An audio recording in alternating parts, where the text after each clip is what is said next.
The funeral home was silent except for the sound of someone shifting in their seat. My wife's casket sat there, closed, flowers arranged perfectly on top like she would have wanted.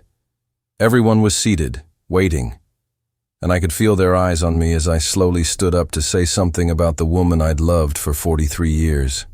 But before I could open my mouth, my daughter's voice cut through the quiet like a blade. "Don't embarrass us, Dad." Her tone was low, controlled, but sharp enough that the people in the front rows definitely heard it. Then she added, even quieter, "You have no right to speak." I stood there for what felt like an hour, but was probably few seconds. And then I sat back down. Just like that. I buried my wife that day and was treated like a stranger at her own funeral. What nobody knew, not even my daughter, was that my wife had prepared something. And before the day was over, it would be read out loud in front of everyone. My name is Robert Garrison. I'm 67 years old, and I've lived in the same 3-bedroom house in Asheville, North Carolina, for the past 32 years. It's a modest place with blue shutters that need repainting and a front porch where the wood creaks when you walk across it. The neighbors know me as the quiet guy who mows his lawn every Saturday morning at 8 o'clock sharp, the one who waves from his driveway but doesn't stop to chat for long. I worked for 40 years as a civil engineer for the county, designing bridges and road systems that people drive over every day without thinking twice about who built them. I wasn't flashy. I didn't need to be. I just showed up, did the work, and came home to my wife. Margaret was everything I wasn't. Where I was quiet, she was vibrant. Where I faded into the background, she lit up every room like someone had flipped a switch. She had this laugh that started deep in her belly and bubbled up until everyone around her was laughing too, even if they didn't know what was funny. She worked as a school librarian for 28 years at Riverside Elementary, and every kid in that building knew Mrs. Garrison. She knew their names, their favorite books, their struggles. She made every single person feel seen. That's who she was. She saw people. Our daughter, Emily, she's 39 now. She used to be so much like her mother, full of life and fire and independence. When she was 8 years old, she climbed the tallest tree in our backyard, the old oak with branches thick as my arms. And she sat up there for 2 hours reading a book while I stood below having a heart attack. When she was 16, she organized a fundraiser for the animal shelter and raised $3,000 by herself. She was unstoppable. I was so proud of her. I thought I'd raised a woman who would never let anyone dim her light. Then she met Derek Callahan. He's 42, works in sales for a pharmaceutical company, drives a leased Audi he can't really afford, and wears cologne so strong you can smell him before he walks into a room. He's got that salesman smile, the kind that's all teeth and no warmth, and he talks in that smooth, confident way that makes people think he knows what he's talking about, even when he doesn't. When Emily brought him home for the first time 7 years ago, I shook his hand and felt nothing. No warmth, no connection, just a firm grip and a rehearsed line about how honored he was to meet me. Margaret saw it too. That night, after they left, she sat on the edge of our bed and said, "He doesn't ask her questions, Robert. He just talks at her." I told her to give him time, that maybe he was nervous, but Margaret shook her head. Men who love you ask questions. Men who want to own you give answers. I should have listened to her. I should have trusted her instincts, but I wanted Emily to be happy, and she seemed happy, so I kept my mouth shut. The shift happened slowly after they got married. It started with little things. Emily stopped calling me on Sundays like she used to. When we'd have family dinners at our house, Derek would answer questions I'd asked her directly, cutting in before she could even open her mouth. "Emily thinks the pot roast is great, Robert. Emily's been busy with work. That's why she hasn't called." He spoke for her like she was a puppet, and he was the one pulling the strings. And Emily, my strong, fierce daughter, she just sat there and let it happen. She'd look down at her plate, push her food around, and stay quiet. Margaret would squeeze my hand under the table during those dinners, her nails digging into my palm just slightly, her silent way of saying, "I see it too, and it's breaking my heart." But what could we do? Emily was an adult. She'd made her choice. So I swallowed my frustration, smiled, and passed the mashed potatoes. I let it go. I let it go so many times that letting things go became my default setting. I stopped offering opinions. I stopped asking questions. I became a ghost in my own family, present but invisible. Margaret never let it go, though. Late at night, when the house was quiet and the only sound was the hum of the refrigerator downstairs, she'd roll over in bed and whisper to me in the dark, "I see what's happening, Robert. I see how they treat you, how he dismisses you, how she lets him." I'd tell her it was fine, that I didn't need to be the center of attention, that as long as Emily was happy, nothing else mattered. But Margaret would shake her head against the pillow. "It does matter, and one day, it's going to matter more than you think."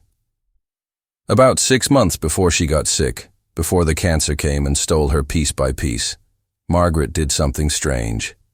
We were sitting on the back porch on a warm September evening, watching the sun sink behind the mountains, and she turned to me with this look in her eyes I'd never seen before. It was intense, almost fierce. "Robert," she said, gripping my hand tight, "if something happens to me, everything will be clear. Do you understand?" I didn't understand. I thought she was being dramatic, talking about death in that abstract way people do when they're feeling philosophical. I thought she meant that grief would bring the family together, that losing her would make everyone realize what really mattered. I was so wrong. What I didn't know, what nobody knew, was that Margaret had been watching everything. She'd been taking notes, making plans, preparing something that would force the truth into the light. My wife never ignored injustice. She just waited for the right moment to strike. And that moment was coming, whether I was ready for it or not. The change in Emily didn't happen all at once. It was like watching a photograph fade in the sun, so slow you don't notice it's happening until one day you look at it and realize the colors are completely gone. The first real warning sign came about 3 years into her marriage, during a 4th of July barbecue at our house. Margaret had spent all morning making her famous potato salad, the one with the secret ingredient she'd never tell anyone about, not even me. Emily used to help her make it every year, laughing in the kitchen while I set up the grill outside. But that year, Emily showed up late with Derek, and she didn't come into the kitchen. She stayed outside with him, standing by his side like a shadow while he held court with the neighbors, telling stories about his sales numbers and his company's expansion plans. When Margaret called her in to help set the table, Derek answered for her. "She's busy right now, Margaret. We're in the middle of a conversation." He said it with that smile, that salesman smile, but his eyes were cold. Emily didn't say a word. She just stayed where she was, her hands folded in front of her like a child waiting for permission to move. Margaret came back into the kitchen, and I saw her hands shaking as she gripped the edge of the counter. "He just told me my daughter is too busy to help me," she whispered, her voice tight with anger and hurt. I wanted to march outside and tell Derek exactly what I thought of him, but Margaret put her hand on my chest. "Don't. It'll just make it worse for her." So I didn't. I swallowed my anger, flipped the burgers, and pretended everything was fine. That's what I always did. I pretended. Derek had this way of taking over every conversation, every decision, every moment.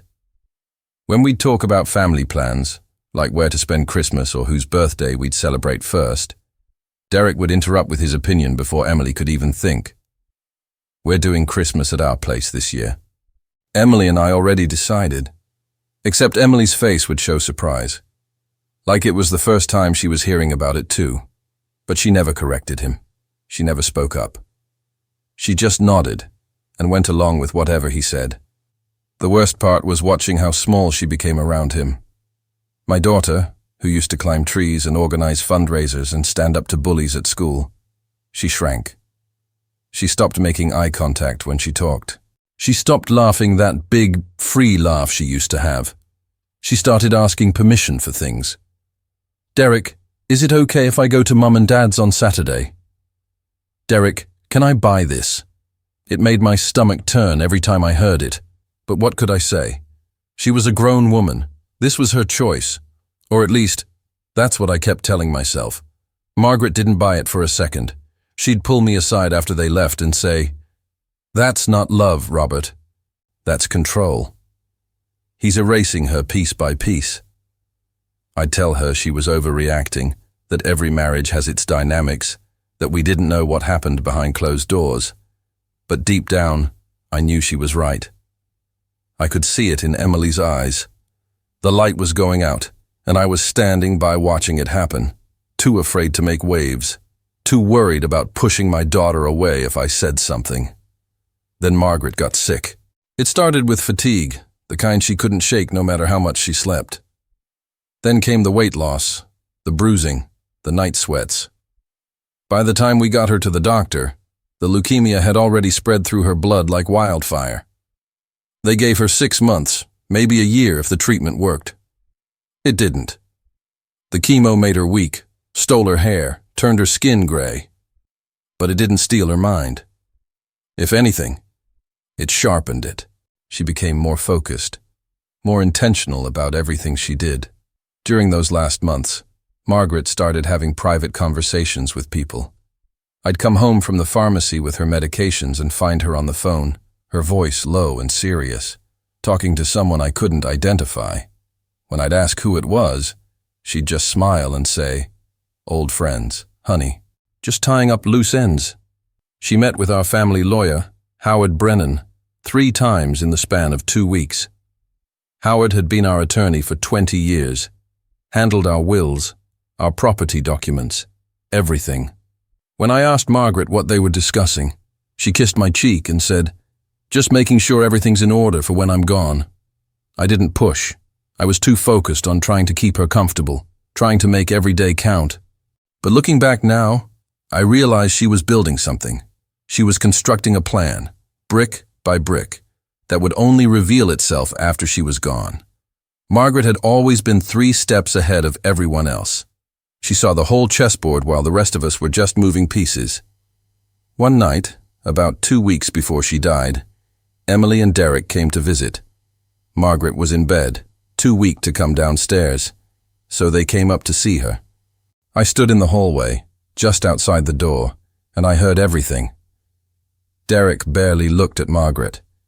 He stood by the window, checking his phone, while Emily sat on the edge of the bed, holding her mother's hand.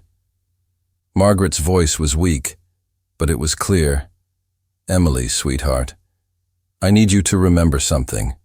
You are stronger than you think you are, and when the time comes, you'll have to make a choice. I hope you choose yourself."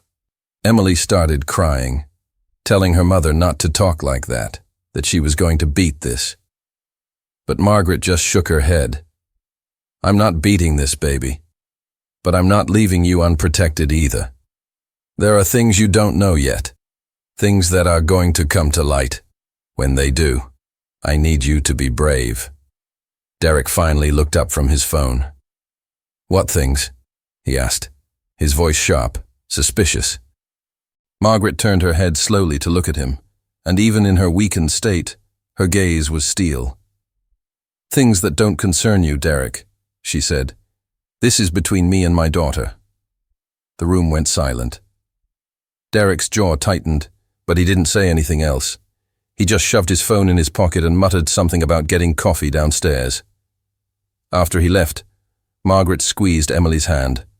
"When you hear what I've prepared, don't be angry with me. I did it because I love you. I did it because someone had to." Emily didn't understand. Neither did I. But Margaret had planted the seed, and it was already starting to grow in the dark, waiting for the right moment to break through the soil. Margaret died on a Tuesday morning in October.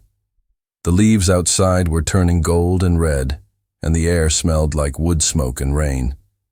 She went peacefully, holding my hand, her eyes fixed on mine until the very last second.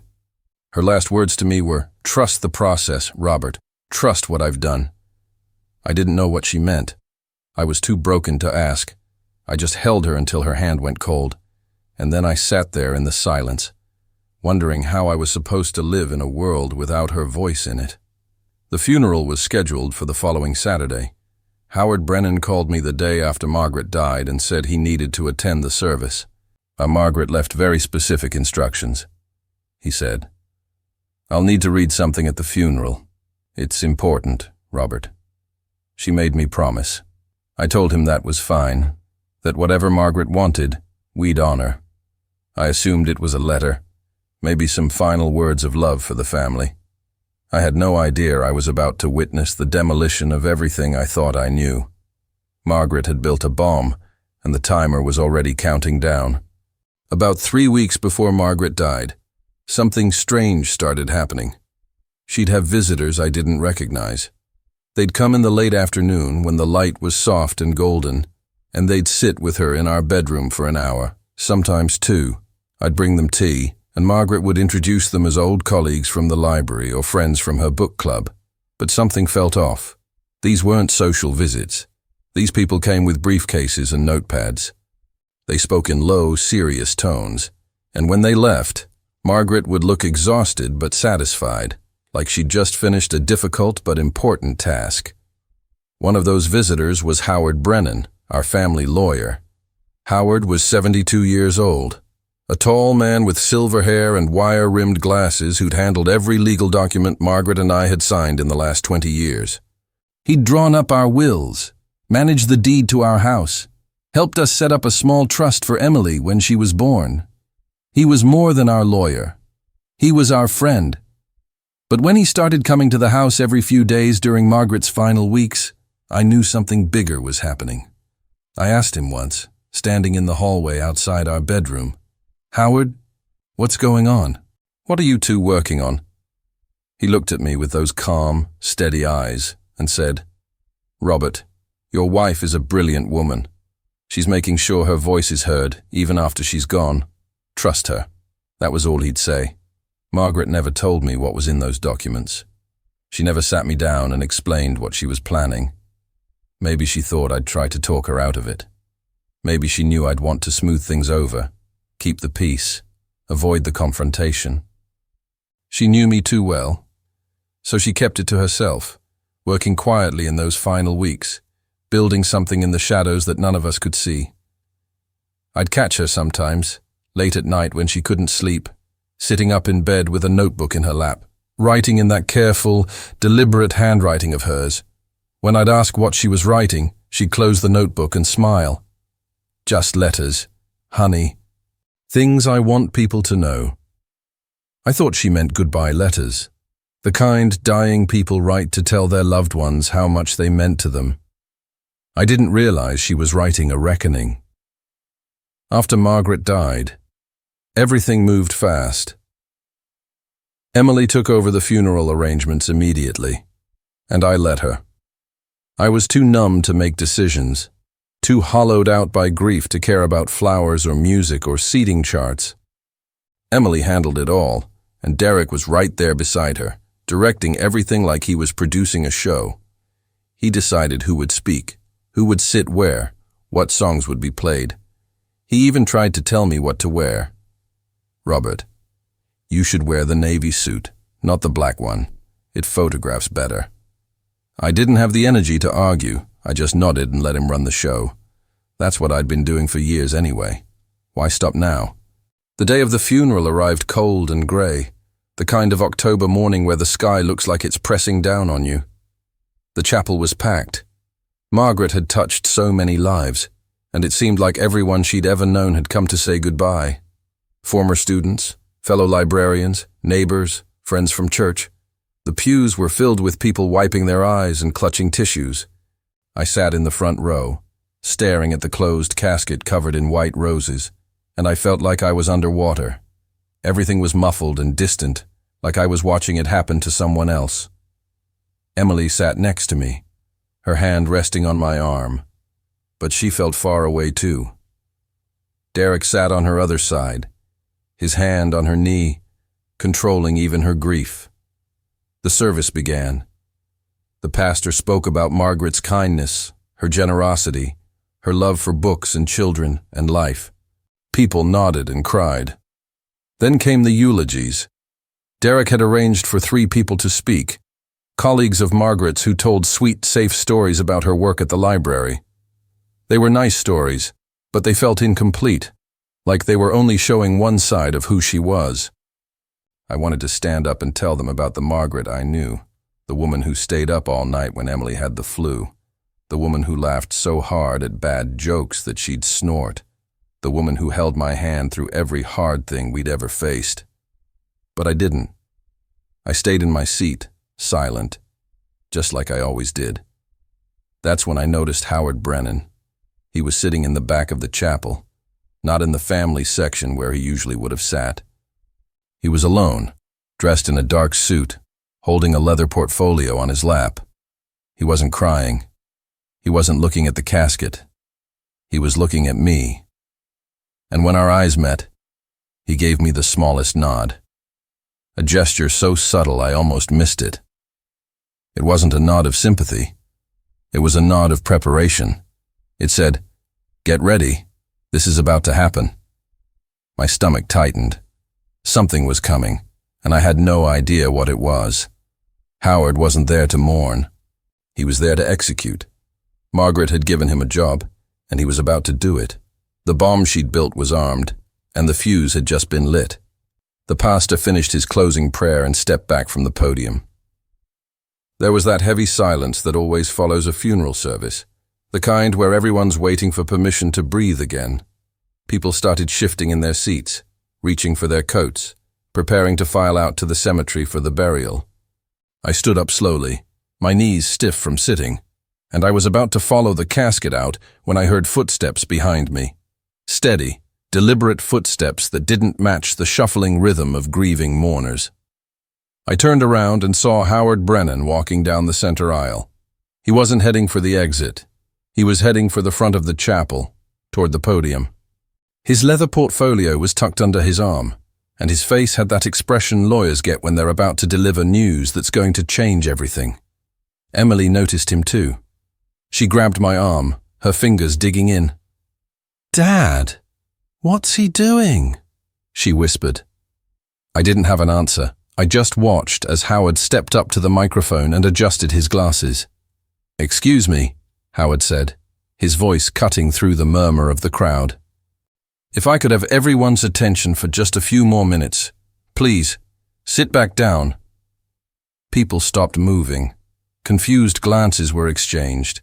Derek stood up, his face already flushing red. "Howard, this isn't the time," he said, his voice carrying that edge of authority he always used when he wanted to control a situation. "We need to get to the cemetery. The burial is scheduled." Howard didn't even look at him. He just opened his portfolio and pulled out a single sheet of paper. "This will only take a moment, Mr. Callahan, but it's important. Margaret left very specific instructions that this be read today, at this service, in front of everyone gathered here." Emily's grip on my arm tightened. I could feel her trembling. "Dad, did you know about this?" she asked, her voice barely above a whisper. I shook my head. I had no idea what was coming, but my heart was already pounding in my chest like it knew something my brain hadn't caught up to yet.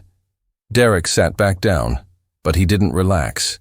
He was coiled tight, his jaw clenched, his eyes locked on Howard like a predator watching a threat enter his territory. The entire chapel went silent. You could hear the old heating system clicking and humming in the walls. Howard cleared his throat and began to read. "My name is Margaret Louise Garrison," Howard read, his voice steady and clear. "And if you're hearing this, it means I'm gone. I want to start by thanking everyone who came today to say goodbye. You made my life richer, and I hope I did the same for yours." People nodded, dabbing at their eyes with tissues. It sounded like a standard farewell letter, the kind of thing you'd expect from someone like Margaret. Sweet, gracious, full of gratitude. But I knew my wife. She didn't do anything standard. Howard continued, "I've spent the last few months of my life thinking about what I'm leaving behind. Not just things, but truths. And I realized that some truths have been buried for too long in this family. So I'm going to unbury them now, while you're all here, because some things need to be said out loud." The air in the room shifted. People sat up straighter. Emily's hand fell away from my arm. I could feel her pulling back, like she was trying to create distance between herself and whatever was about to be revealed. Derek leaned forward, his hands gripping the pew in front of him. Howard kept reading. To my husband, Robert, the love of my life. You have spent 43 years being the foundation of this family. You've been quiet, steady, and strong, even when people mistook your silence for weakness. I see you, Robert. I've always seen you. And I need everyone else to see you, too. My throat tightened. Tears blurred my vision. Margaret was speaking to me from beyond the grave, and it felt like she was sitting right next to me, her hand in mine. Howard turned the page. To my daughter, Emily. You are the brightest light I ever brought into this world. But over the last few years, I've watched that light dim. I've watched you shrink yourself to fit into someone else's idea of who you should be. I've watched you silence your own voice to keep the peace. And I've watched your father be treated like he doesn't matter in his own family. The chapel was dead silent now. Emily's face had gone pale. She was staring at Howard like she was watching a car crash in slow motion, unable to look away. Derek's face, on the other hand, had turned a deep, angry red. His hands were shaking.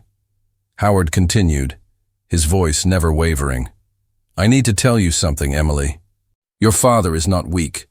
Your father is not insignificant. And the man sitting next to you, the man who has controlled your decisions, your words, and your life for the last 7 years, he is not the man you think he is. Derek shot to his feet. This is ridiculous, he shouted, his voice echoing off the vaulted ceiling. Howard, I don't know what kind of game you're playing, but you need to stop this right now. This is a funeral, not a courtroom.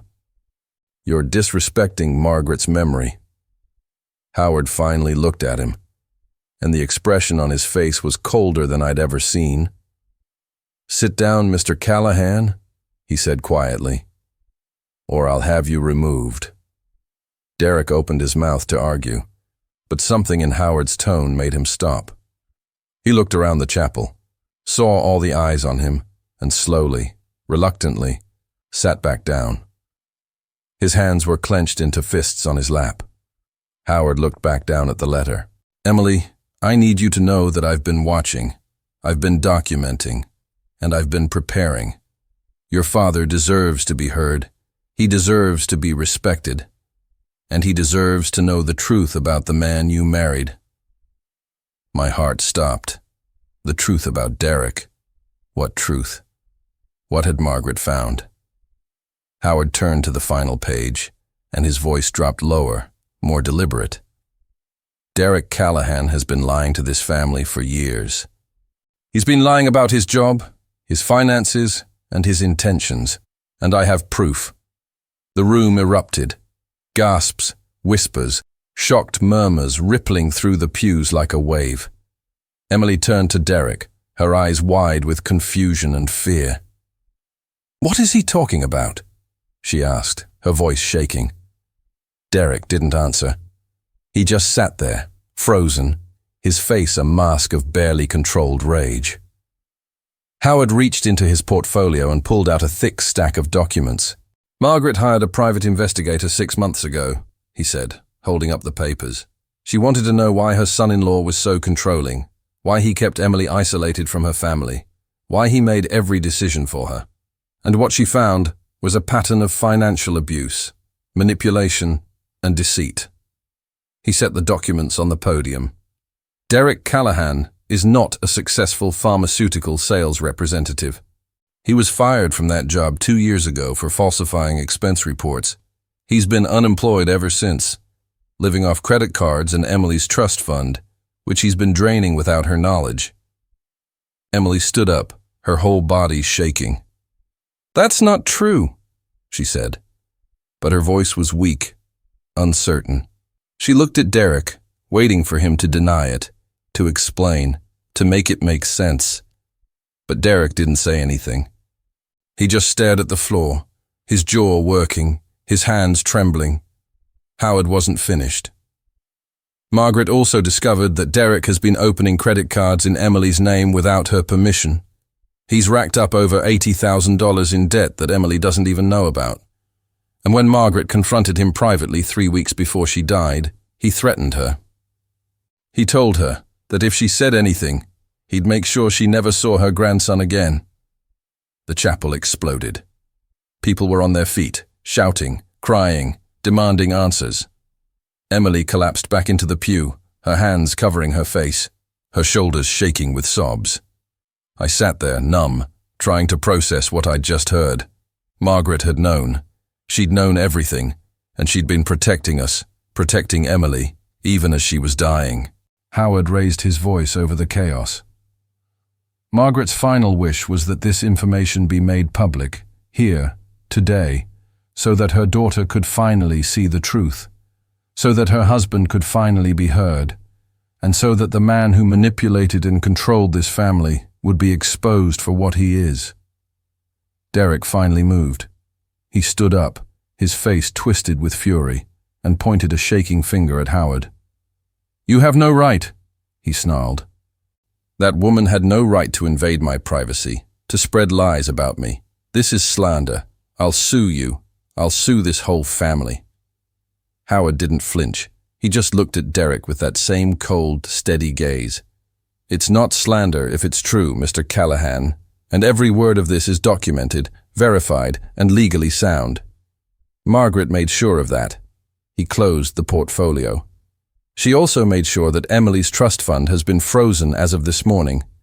You no longer have access to it, and she's filed for a restraining order on Emily's behalf, which will be served to you as soon as you leave this building. Derek's face went white. He looked at Emily, then at me, then back at Howard.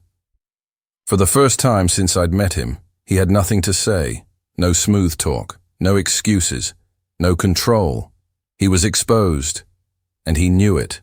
He turned and stormed out of the chapel, shoving past people, his footsteps echoing as he disappeared through the doors. The silence he left behind was deafening. Emily sat there, broken, staring at nothing. I reached for her hand, and this time, she let me take it. Howard stepped down from the podium and walked over to me. He handed me the documents. "She loved you both very much, Robert," he said quietly. "She wanted you to be free." I looked down at the papers in my hands, at Margaret's careful notes and highlighted sections, and I realized something. My wife hadn't just loved us. She'd saved us. The chapel felt like it had been hit by a tornado. People were standing in clusters, whispering urgently, their eyes darting between me, Emily, and the empty space where Derek had been sitting moments before. Some were crying. Others looked angry, like they'd been personally betrayed. The organist didn't know what to do, so she just sat at her bench, her hands folded in her lap, waiting for someone to tell her what came next. Nobody knew what came next. Margaret had just detonated a bomb in the middle of her own funeral, and we were all standing in the wreckage trying to figure out which way was up. I looked at Emily. My daughter sat frozen in the pew, her face buried in her hands, her whole body shaking with sobs that came from somewhere deep and broken inside her.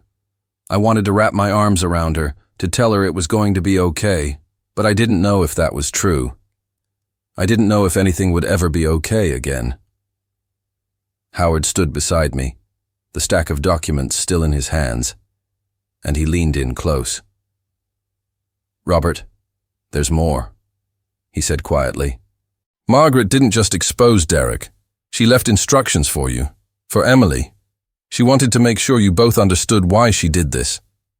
I nodded, unable to speak. My throat felt like it was closing up. Howard handed me a sealed envelope with my name written on it in Margaret's handwriting. Just seeing those familiar loops and curves made my chest tighten. I opened the envelope with trembling fingers. Inside was a letter, 2 pages long, written in the same careful script I'd seen her use 1,000 times for grocery lists and birthday cards. But this wasn't a grocery list. This was her final message to me, and I could feel the weight of it before I even started reading. "My dearest Robert," it began. If you're reading this, then Howard has done what I asked, and the truth is finally out. I know you're probably angry with me right now. I know you're probably wondering why I didn't tell you what I was planning, why I kept you in the dark. The answer is simple. You would have tried to stop me. You would have told me to let it go, to keep the peace, to avoid the confrontation. And I love you for that, Robert. I love your gentle heart and your desire to protect everyone from pain. But sometimes, love means causing pain in the short term to prevent greater pain in the long term. I had to stop reading for a moment. I could hear her voice in every word, could picture her sitting at the kitchen table writing this, her reading glasses perched on her nose, her tea going cold beside her. I wiped my eyes and kept going. I've watched Derek control our daughter for 7 years. I've watched him isolate her from us, from her friends, from herself. I've watched him make her smaller and smaller until she barely recognized her own voice. And I've watched you suffer in silence, being dismissed and disrespected in your own family because you didn't want to cause trouble. But Robert, silence in the face of injustice isn't peace, it's surrender. And I refuse to surrender our family to a man who sees people as tools to be used. The letter went on to explain everything Margaret had discovered. How she'd hired a private investigator named Caroline Marsh, a former police detective who specialized in financial fraud cases. How Caroline had uncovered Derek's job loss, his secret credit cards, his gambling debts that he'd been hiding for years. How he'd been systematically draining Emily's trust fund, the money we'd set aside for her future, for emergencies, for security. He'd spent it on poker games, on maintaining the illusion of success, on keeping up appearances while the foundation crumbled beneath him. Margaret had documentation for all of it. Bank statements, credit reports, screenshots of online gambling accounts. She'd built an airtight case, not because she wanted to destroy Derek, but because she wanted to free Emily. I know Emily is going to be devastated, Margaret's letter continued. She's going to feel betrayed, humiliated, angry. She might even be angry at me for exposing this publicly instead of handling it privately. But Robert, I did it this way for a reason. If I'd told her privately, Derek would have convinced her I was lying. He would have twisted the truth, made excuses, played the victim. He's a master manipulator, and our daughter has been under his control for so long that she can't see clearly anymore. The only way to break that hold was to make the truth so public, so undeniable, that she couldn't ignore it. I needed witnesses. I needed accountability. I needed her to see that everyone else could see what she'd been refusing to see. I looked up from the letter and saw Emily staring at me. Her eyes were red and swollen, her face streaked with tears and mascara. "What does it say?" she asked, her voice hoarse. I handed her the letter. She deserved to read it herself, to hear her mother's words directly. She took it with shaking hands and began to read. I watched her face as she moved through the pages, saw the emotions flicker across her features like a storm. Shock, anger, grief, and then something else. Something that looked almost like relief. When she finished, she folded the letter carefully and held it against her chest. "She knew," Emily whispered. "She knew everything, and she was trying to save me." I nodded. "She loved you, Em. Everything she did because she loved you." Emily stood up slowly, like her legs weren't sure they'd hold her. She looked around the chapel at all the faces staring at her, and for a moment, I thought she might run, but she didn't. She straightened her shoulders, lifted her chin, and walked to the front of the chapel where Howard was still standing. "I need to see the documents," she said, her voice stronger now. "I need to see everything." Howard handed her the stack of papers. Emily sat down in the front pew and began going through them, page by page, her eyes scanning the bank statements, the credit reports, the investigator's notes. With each page, her expression hardened. The grief was still there, but it was being joined by something else. Anger. Not the explosive, destructive kind, but the cold, focused kind that comes from finally seeing the truth after years of living in a lie. After what felt like an hour, but was probably only 10 minutes, Emily set the papers down. She looked at me, and I saw my daughter again. Not the diminished, controlled version Derek had created, but the real Emily. The one who climbed trees and organized fundraisers and didn't take crap from anyone. "Dad," she said, her voice steady. "I'm so sorry. I'm sorry I let him treat you that way. I'm sorry I stayed silent. I'm sorry I chose him over you and Mom." I crossed the space between us and pulled her into my arms. She collapsed against me, and we stood there in the middle of that chapel, holding each other while the world spun around us. "You have nothing to apologize for," I told her. "He manipulated you. He controlled you. That's not your fault." But Emily shook her head against my chest. "I let it happen, Dad. I saw what he was doing, and I let it happen because I was scared. I was scared of being alone, scared of failing, scared of admitting I'd made a mistake. And because of that fear, I lost years with you and Mom. I let him steal that time from us." She pulled back and looked at me, her eyes fierce. "But I'm not scared anymore. Mom made sure of that. She gave me the truth, and now I know exactly what I need to do." She turned to Howard. "I want a divorce. I want a restraining order. I want every single fraudulent account closed and every debt in my name investigated. And Howard, I want to press charges.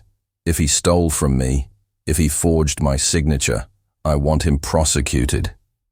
Howard nodded, a small smile playing at the corners of his mouth. "Margaret anticipated that. She's already prepared the paperwork. All you need to do is sign." Emily took a deep breath, and I saw her transformation complete itself right there in front of me. She wasn't a victim anymore. She was a survivor. She was a fighter. She was her mother's daughter. The funeral had turned into something else entirely. It wasn't just a goodbye to Margaret anymore. It was a rebirth. It was the moment when the truth Margaret had been protecting finally broke free and gave us all permission to stop pretending. The casket still sat at the front of the chapel, covered in white roses, and I walked over to it. I placed my hand on the polished wood and whispered, "Thank you, Margaret. Thank you for being braver than all of us." Behind me, I heard Emily talking to Howard, making plans, taking control of her life for the first time in years. And I realized that Margaret hadn't just exposed Derek's lies. She'd exposed the lie we'd all been living, the lie that staying silent was the same as keeping peace. She'd shown us that real love sometimes means burning down the house to save the people inside. And as I stood there with my hand on her casket, I felt something I hadn't felt in years. I felt proud of my wife for having the courage to do what needed to be done, proud of my daughter for finding her strength again, and proud of myself for finally understanding that being quiet doesn't make you weak. But knowing when to speak, that's what makes you strong. 6 months have passed since Margaret's funeral, and the house feels different now. Not empty, but lighter, like someone opened all the windows and let the stale air out. Emily comes over every Sunday for dinner, and she brings a confidence with her that wasn't there before.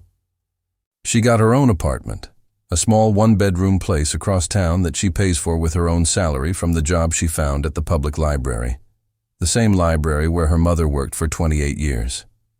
She's rebuilding her life piece by piece, and I've never been more proud of her. Derek is gone, serving 18 months in a minimum security facility for identity theft and fraud. Emily doesn't talk about him anymore. She's moved on, and so have I. Last week, she brought me a photo album she'd been putting together, pictures of her and Margaret from over the years, and we sat on the porch and went through it together, laughing and crying, and remembering the woman who loved us enough to tell the truth even when it hurt. I think about Margaret every single day. I think about her courage, her clarity, her refusal to let injustice hide in the shadows just because it was uncomfortable to confront. She taught me that silence isn't always golden, that sometimes the most loving thing you can do is speak up, even if your voice shakes, even if people get angry, even if it costs you something. I didn't need revenge. I didn't need to destroy Derek myself. Margaret did that for me, for Emily, for all of us. What I needed was the truth spoken out loud, witnessed, undeniable. And that's exactly what she gave us. Now, when I sit on this porch and watch the sun go down behind the mountains, I don't feel invisible anymore. I feel seen. I feel heard. And I know that wherever Margaret is, she's smiling, knowing that her final act of love set us all free.